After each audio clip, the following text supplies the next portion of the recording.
Bismillahirrahmanirrahim. Assalamualaikum warahmatullahi wabarakatuh. Kawan-kawan sekalian, kembali hadir saya di sini untuk menemani kawan-kawan sekalian. Nah, untuk materi hari ini yang saya ingin sampaikan kepada kawan-kawan sekalian adalah terkait dengan kredit UMKM.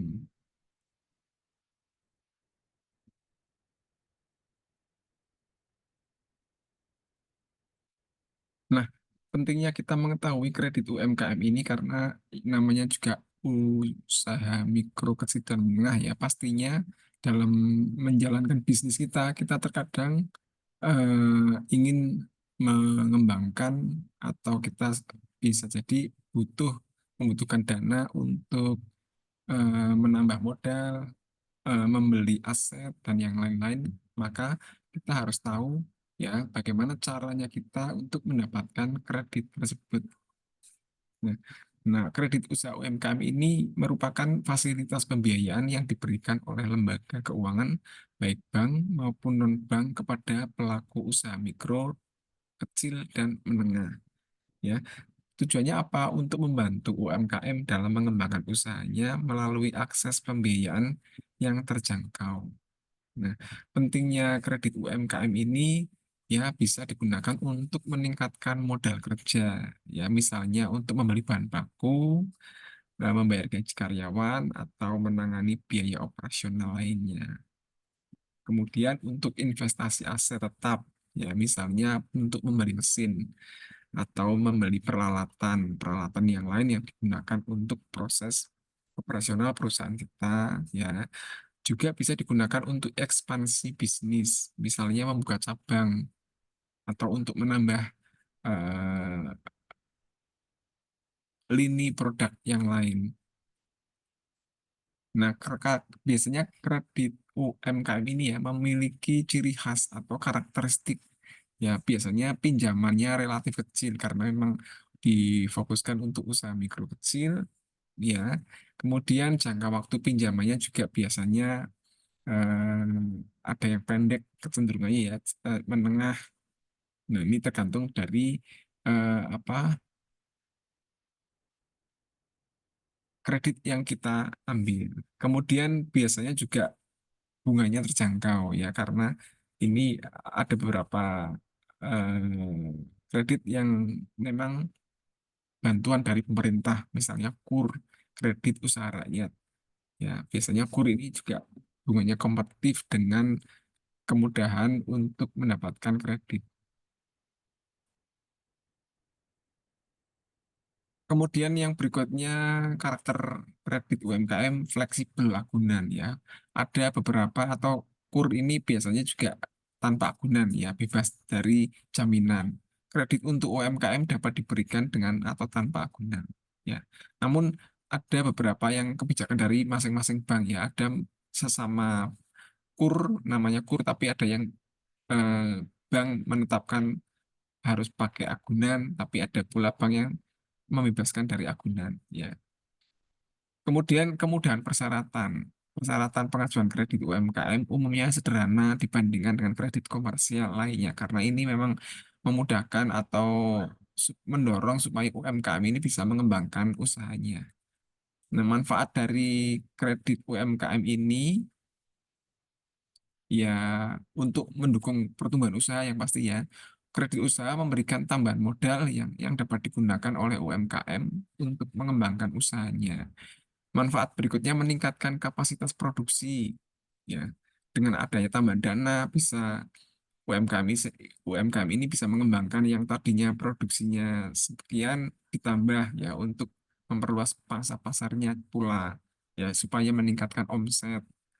Kemudian juga untuk mempercepat ekspansi bisnis ya bisa digunakan kredit ini untuk ekspansi usaha ya, atau apa membuka cabang baru atau memperluas skala operasi dan yang lain-lain.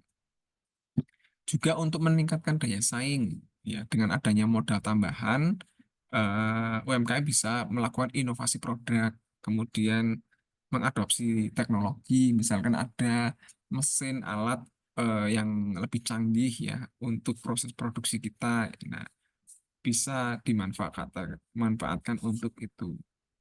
Kemudian membantu manajemen keuangan, ya Kak. Dengan adanya kredit, bisa UMKM bisa lebih disiplin dalam mengelola keuangannya karena harus menyisihkan ya untuk mengangsur setiap bulannya berapa. Nah, ini untuk membantu lebih meningkatkan manajemen keuangannya.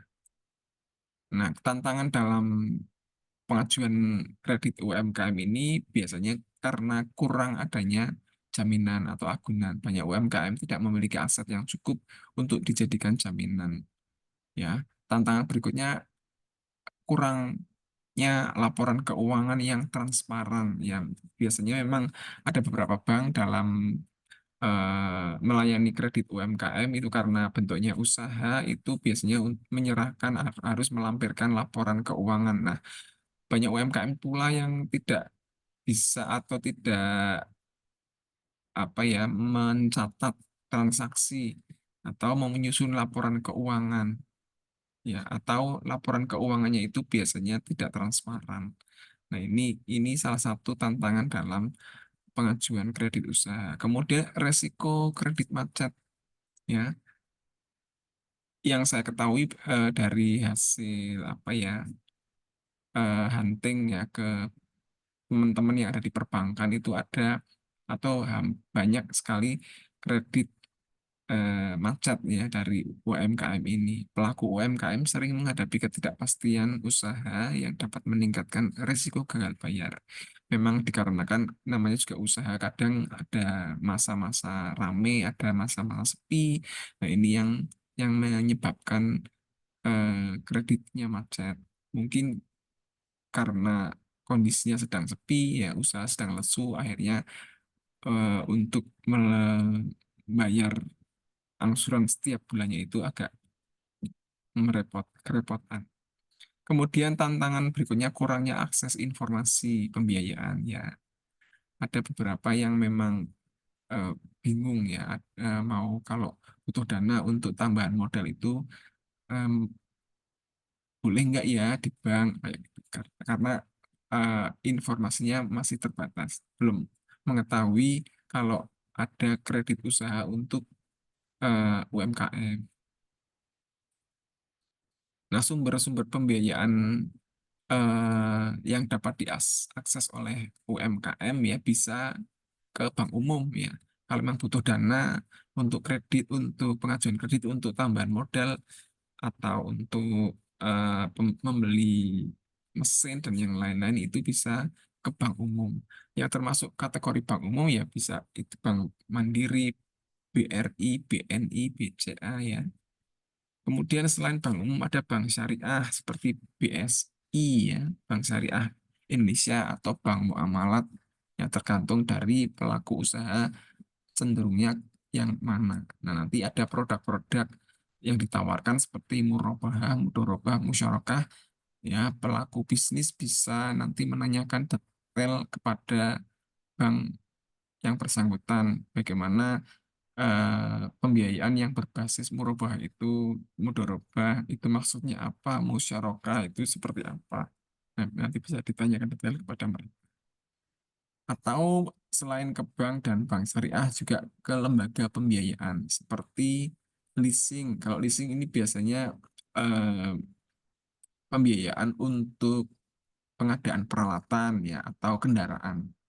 Seperti FIF, kemudian apa Adira Finance ya dan yang lain-lain, ini lembaga pembiayaan. Kemudian bisa juga ke koperasi.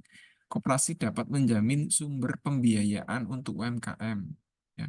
Koperasi ini bisa koperasi simpan pinjam, Kospin Jasa, kalau yang di Pekalongan ya Kopena, atau bentuk-bentuk Baitul Mal wa Tamwil, BMT atau BTM yang dikelola oleh Persyarikatan Muhammadiyah. Kemudian sumber daya internal menggunakan dana pribadi ya dari hasil keuntungan atau reinvestasi laba ya, yang intinya untuk menjaga kestabilan usaha ya, sumber daya internal dari internal milik pribadi atau dari hasil keuntungan.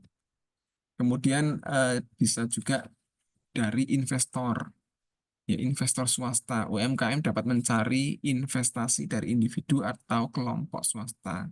Ya, bisa perorangan orang yang memiliki dana lebih ya bisa bersedia untuk menyetorkan dananya untuk investasi investor swasta.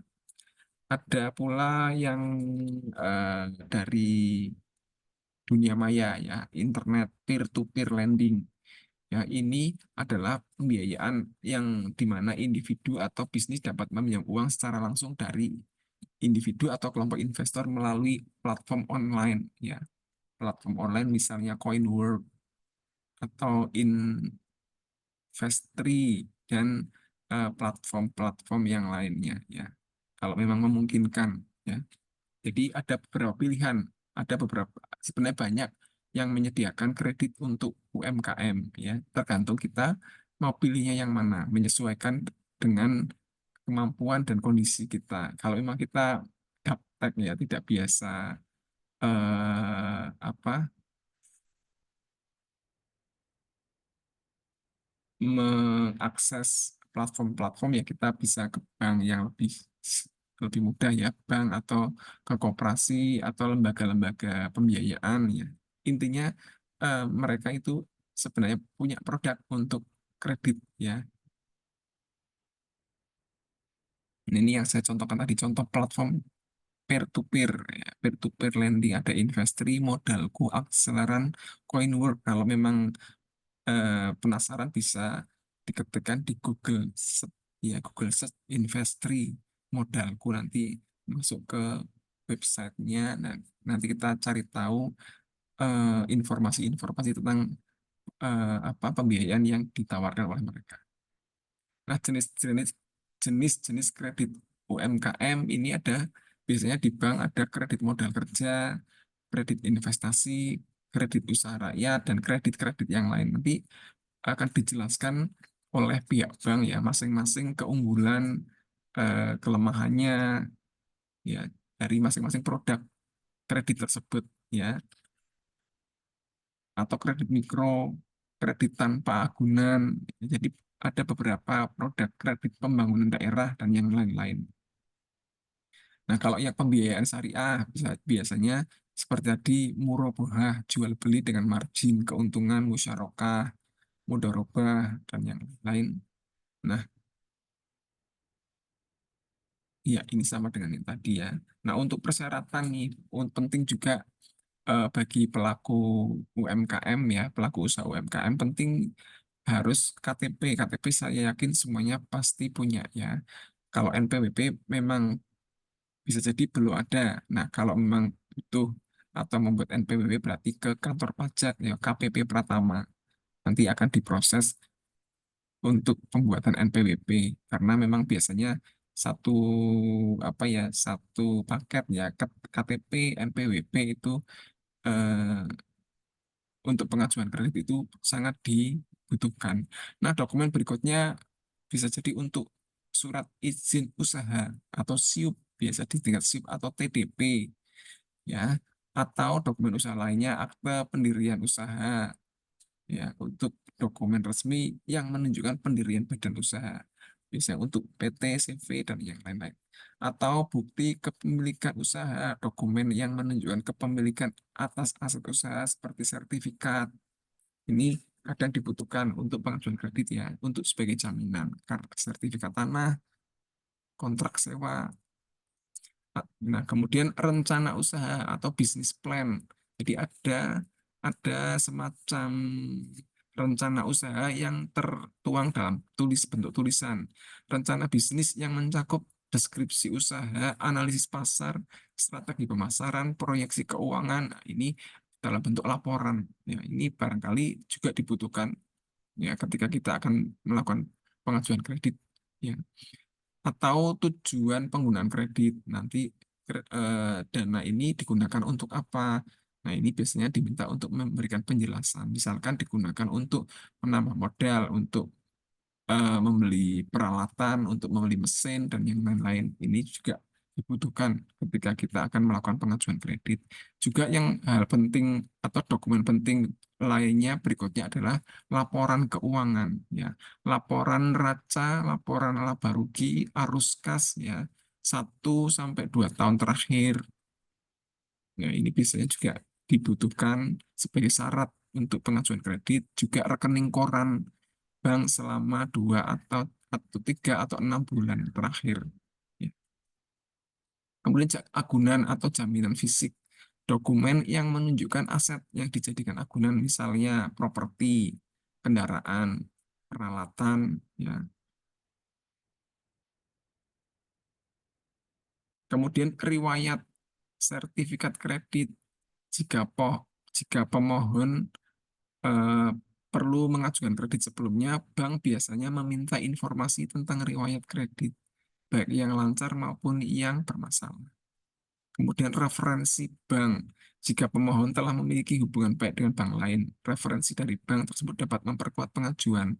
Misalnya pernah menjadi nasabah di Bank Mandiri, kemudian pernah mengajukan kredit di Bank Mandiri, hasilnya kok kreditnya bagus. Nah, ini bisa Bank Mandiri nanti bisa merekomendasikan ya ketika saudara pelaku usaha ini mengajukan ke bank yang lain, misalkan BNI atau BCA. Nah, intinya ya persyaratan pengajuan kredit dapat bervariasi tergantung pada jenis kredit. Juga tergantung dari kebijakan bank atau lembaga keuangan ya. Karena maka dari itu beda-beda biasanya ya dokumen yang dibutuhkan antara bank satu dengan bank yang lain atau lembaga keuangan satu dengan lembaga keuangan yang lain itu beda-beda. Ya, jadi bervariasi serta profil risiko pemohon ini juga penting. Oleh karena itu, UMKM disarankan untuk melakukan konsultasi dengan pihak bank atau lembaga keuangan sebelum mengajukan kredit untuk memastikan semua dokumen yang diperlukan itu lengkap. Ya, demikian kawan-kawan yang dapat saya sampaikan terkait dengan kredit UMKM. Semoga bermanfaat. Terima kasih. Assalamualaikum warahmatullahi wabarakatuh.